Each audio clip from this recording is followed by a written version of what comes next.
Welcome to the Diligent Woman Podcast, where Christian women let go of their guilt and step out in confidence by bringing God into every part of the day, learning by examples in Scripture, applying simple principles, and trusting the Lord with it all. I am Angela Legg of thediligentwoman.com, and I welcome you to grow in grace and truth one step at a time. Let's get started. And welcome back to the Diligent Woman Podcast, Season 5. The lessons from men and women from Scripture. We are learning from the great cloud of witnesses who have gone before us. And this week, this is episode 511. We are looking at Lot's wife and daughters. In our last episode, we looked at Lot and we focused on him and what Scripture has to say about him. And this week, we're going to zone in now on the other people who were impacted by that story.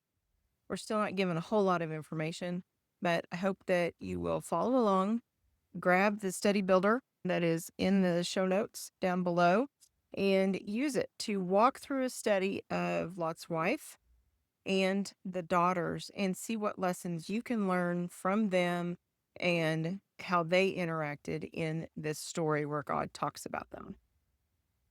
So let's get started. Looking forward, Lot's wife and 2 daughters. You can read about them in Genesis 19, verses 1 through 38, and Luke 17 and verse 32. Given the title, you probably already know how this is going to end. It says looking forward. You might know something about that. It's going to end bitterly. I'm going to think that maybe not everyone is familiar with the story, so let's back up just a little bit. Lot is Abraham's nephew. Genesis 11, verse 31, Genesis 12 and 5. When God called Abraham to move to Canaan, Abraham went and took Lot with him. Both men had a great number of flocks, herds, and tents. Genesis 13:5. When they arrived in Canaan, all of these animals and people were fighting for space and water. Abraham did not want dissension between himself and Lot, so he offered a suggestion of dividing the land between them. He gave Lot first choice. As the knight says in The Last Crusade, he chose poorly. Lot chose the richest of the land in the area, from a financial point of view, a good choice. The problem was Lot moved his tents as far as Sodom, Genesis 13:12, and men of Sodom were, quote, wicked exceedingly and sinners against the Lord, unquote, Genesis 13:13. Spiritually, it was a bad choice. Physically, it was a bad choice. At least that is one perspective to take. I don't necessarily think the choice was good or bad anymore. It was just the choice he made. To learn more about that, listen to the episode about Lot. Anyway, back to our story. At one point, Abraham had to come save Lot and all his possessions after they were taken captive by the king of Elam and his followers back in Genesis 14. So it would seem Lot had found a place that invited dangerous circumstances.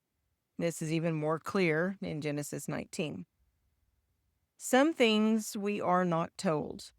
When Lot married his wife, where Lot's wife is from, the number of years spent in Sodom before the events of Genesis 19. We do know that Lot had sons, 1 married daughter, and 2 daughters who were not yet married. Genesis 19, verses 8 and 12.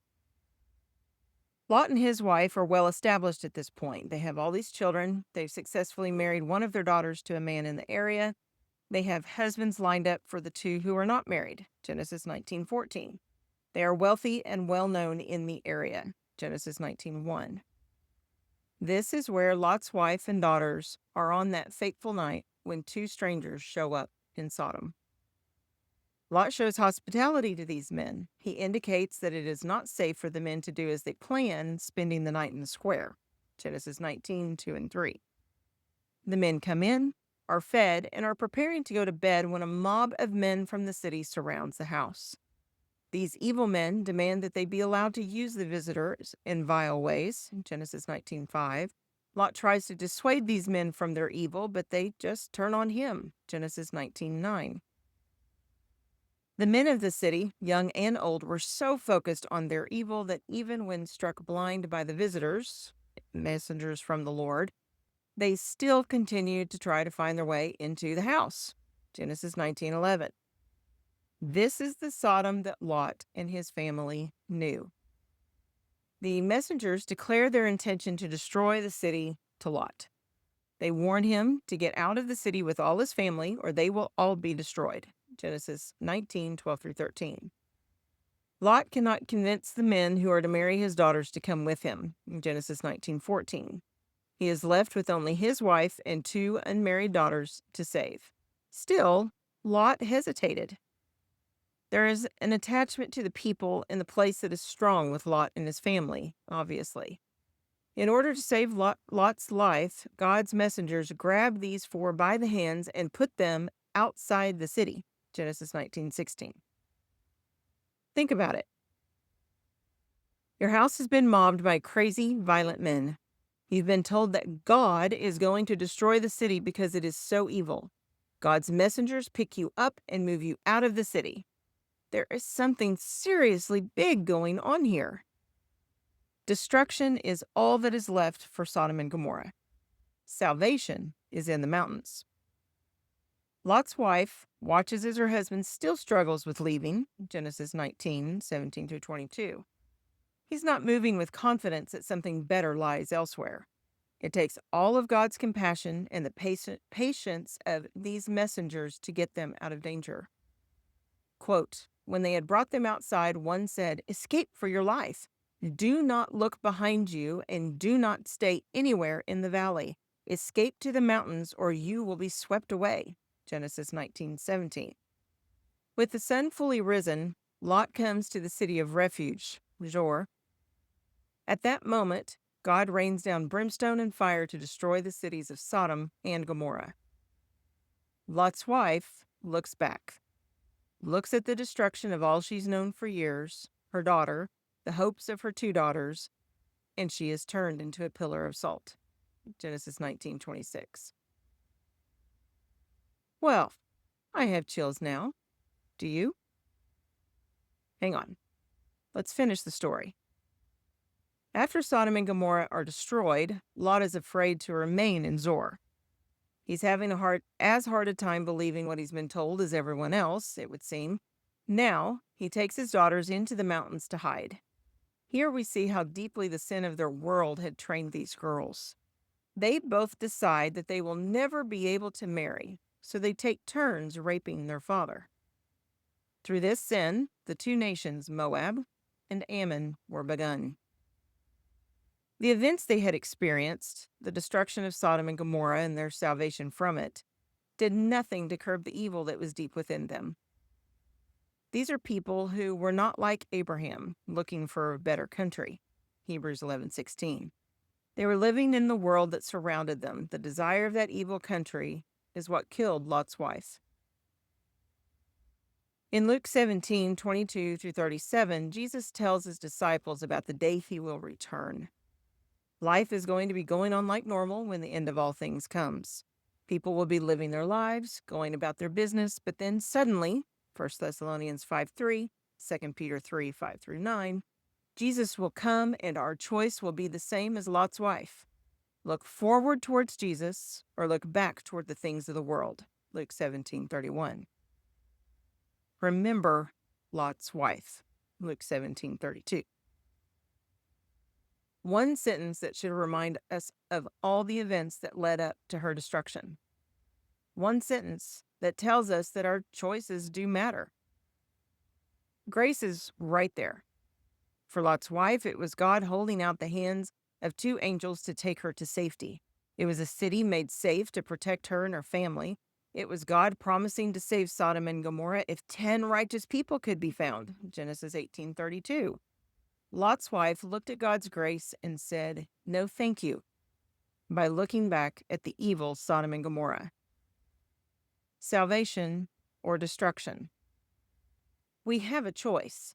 It is not made for us. God cannot do more than he already has done to make a way for us. He created the earth with all the blessings in it. He gave us a soul and a heart so we could think for ourselves. He laid everything out so that we might choose him, Acts 17:27. He went so far as to lay down his son's life as the sacrifice in our place. Lot's wife lacked faith. She did not believe in the one who sent those men to save her. She did not believe that salvation was better than where she had been. If we are to remember Lot's wife, we should do the opposite of her actions. We should look forward to heaven and eternity with God. We should see it as better than anything this world has in it. There will come a day when your life will be lost or won. Luke 17:33. Quote, "We have come to know and have believed the love which God has for us. God is love, and the one who abides in love abides in God, and God abides in him. By this, love is perfected in us, so that we may have confidence in the day of judgment, because as he is, so also are we in this world." 1 John 4:16 and 17. End quote. "And this is love, that we walk according to his commandments. This is the commandment, just as you have heard from the beginning, that you should walk in it." Unquote. 2 John verse 6. Remember Lot's wife. No more excuses. Someone else lacking faith is not your own. Someone else pulling you along is not enough. Children in this life are precious, but not more so than your own soul. Matthew 10:37, Matthew 16:26. Today, put on the armor of God, Ephesians 6:10-17, and face the battles that pave the way to salvation. Relish them as taking you to a far better country. In that way lies peace forever. Isaiah 32:17.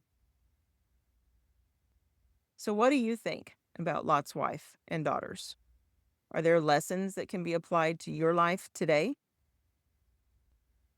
Are there ways that we imitate them? What are some scriptures that you know of that can help you to do better, to help you keep your eye focused ahead of you towards a better heavenly home? Share your ideas in the comments below. Thanks for joining me today on the Diligent Woman podcast. Please subscribe to be notified of new episodes and share those with your friends. Until next time, enjoy.